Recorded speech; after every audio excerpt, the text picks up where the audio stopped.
Social media पे तबसरे इस बाबत चल रहे हैं और अब बात कर लेते हैं अभी मंजरनामे पर छाए डोनाल्ड ट्रंप की। डोनाल्ड ट्रंप जिन्होंने एससीओ के ऊपर जो भी कमेंट्स किए, अब उन्होंने ये एतराफ़ किया है अपने एक ट्वीट में कि इंडिया रूस और चाइना के कैंप में जा चुका है। ट्रुथ सोशल पर उन्होंने ये ट्वीट किया है और इन अ वे आपके ख्याल में क्या वो ये एतराफ़ कर रहे हैं कि इंडिया उनके हाथ से निकल चुका है?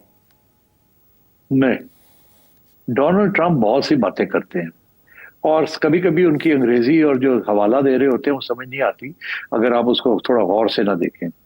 अब उसमें जो ट्वीट की है उन्होंने कहा कि वी हैव पुश्ड इंडिया, ऐसे ही है ना, कोई वी का इस्तेमाल किया गया। इसका ये मतलब नहीं है कि जी वो तस्लीम कर रहे हैं कि मैंने पुश कर दिया। उसका ये मतलब है कि जिस किस्म की डेवलपमेंट्स हुई हैं उसकी वजह से इंडिया जो है अब चाइना के तरफ बढ़ रहा है, मगर मेरा ख्याल है ये बिल्कुल गलत है, ऐसे नहीं होगा। मेरा अपना तज्जिया ये है कि इंडिया बिल्कुल चाइना के कैंप में नहीं जाएगा। इंडिया अपने रशिया के साथ तल्लुकात रखेगा, मगर इंडिया और चाइना के जो प्रॉब्लम्स हैं बड़े गहरे हैं और सबसे बड़ा उसके अंदर इश्यू पाकिस्तान है। इसलिए मैं नहीं समझता कि ये डोनाल्ड ट्रंप की वो जनाब चाइना के डार्क एरियाज के अंदर इंडिया जा रहा है, ऐसी बात नहीं है।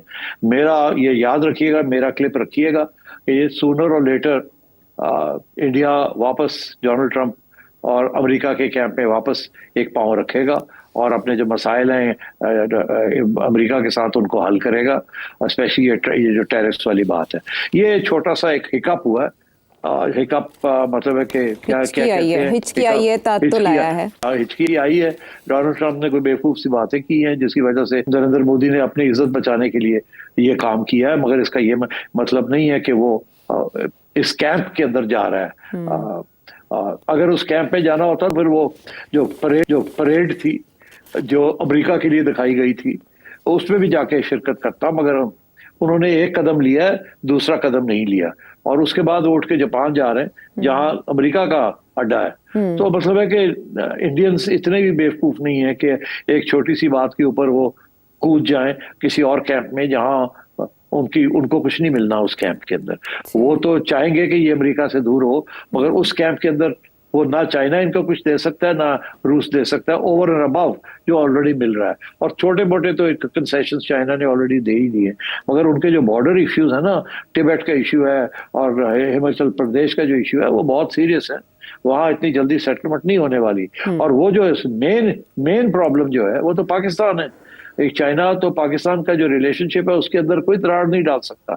और एससीओ में अंदर आपने देखा कि जहां इंडिया ने पहलगाम की बात की है, इन्होंने दूसरी बात कर दी था बलूचिस्तान के अंदर जो दहशतगर्दी हो रही है। और सबसे इंपॉर्टेंट बात यह है कि बलूचिस्तान के अंदर जो दहशतगर्दी हो रही है और जो टीटीपी वाले कर रहे हैं और वीएलए कर रहे हैं वो चाइना को टारगेट कर रहे हैं। तो ये और चाइना को पता है कि इनको फंडिंग जो है वो इंडिया की तरफ से आ रही है।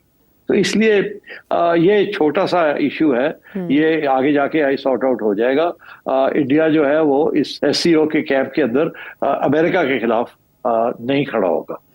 यानी आपके नज़र में अमेरिका से इंडिया को अभी मुक्ति मुकम्मल नहीं मिली, लेकिन साथ ही चाइना को डीपेस्ट डार्केस्ट कह जाना चाइना के लिए वो कहता रहता है डीपेस्ट डार्केस्ट चाइना।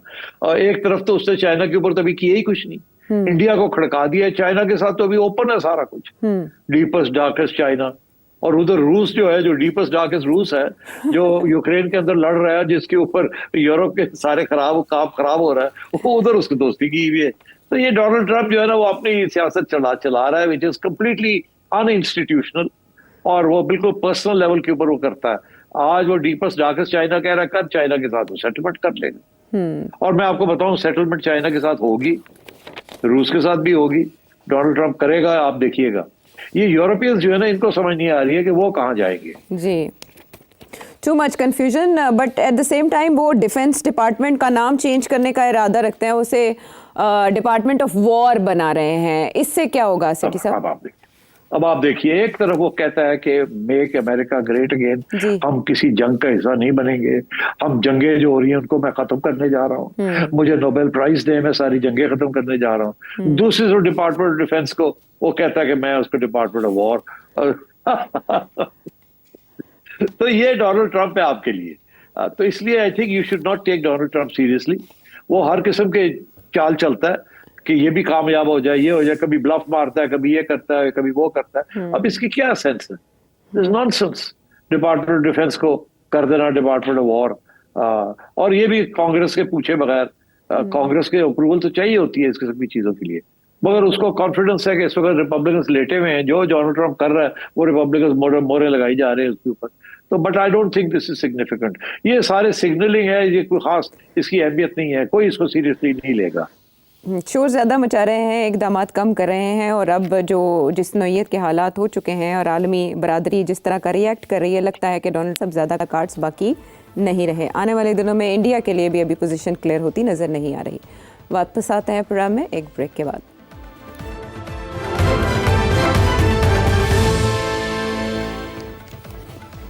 शो में साथ देने का शुक्रिया, और अब आपके सवालात करेंगे शामिल। युगांडा से फरीद नासिर। इंडोनेशिया में आजकल हालात बहुत ज़्यादा ख़राब हैं, इसकी क्या वजह है? कोई रजीम चेंज हो रही है या कोई मामला दूसरे हैं जो बज़ाहिर पसे पर्दा हैं और आम दुनिया के सामने नहीं आ रहे? इसका तो बस मुख्तसर से सवाल दूंगा, बिकॉज फिर नहीं तो बहुत लंबा हो जाएगा और फिर इंडोनेशिया की इंटरनल सियासत डिस्कस करनी पड़ेगी। लुबे लबाब ये है जी कि एक साहब हैं जो कि प्रेसिडेंट रहे हैं 10 साल के लिए, एक उनके साहिबजादे हैं, एक ऑपोजिशन लीडर थे। वो ऑपोजिशन लीडर जो थे वो अपनी पार्टी छोड़ के वो चले गए हैं प्रेसिडेंट साहब की पार्टी के अंदर, और अब ये जो इलेक्शन होने जा रही है उसमें वो खड़े हो गए हैं एज प्रेसिडेंट, और मुका कर लिया विद द सिटिंग प्रेसिडेंट, जो 10 साल के बाद अब फिर से प्रेसिडेंट नहीं बन सकते। प्रेसिडेंट साहब जो है उन्होंने अपना बेटा दे दिया उसको एज ए रनिंग मेट। तो अब जो एक्स ऑपोजिशन लीडर और प्रेसिडेंट साहब का बेटा, वो प्रेसिडेंट साहब की पार्टी जो है ना उसको लीड करेंगे, और वो अब खड़े हो रहे हैं फॉर इलेक्शन।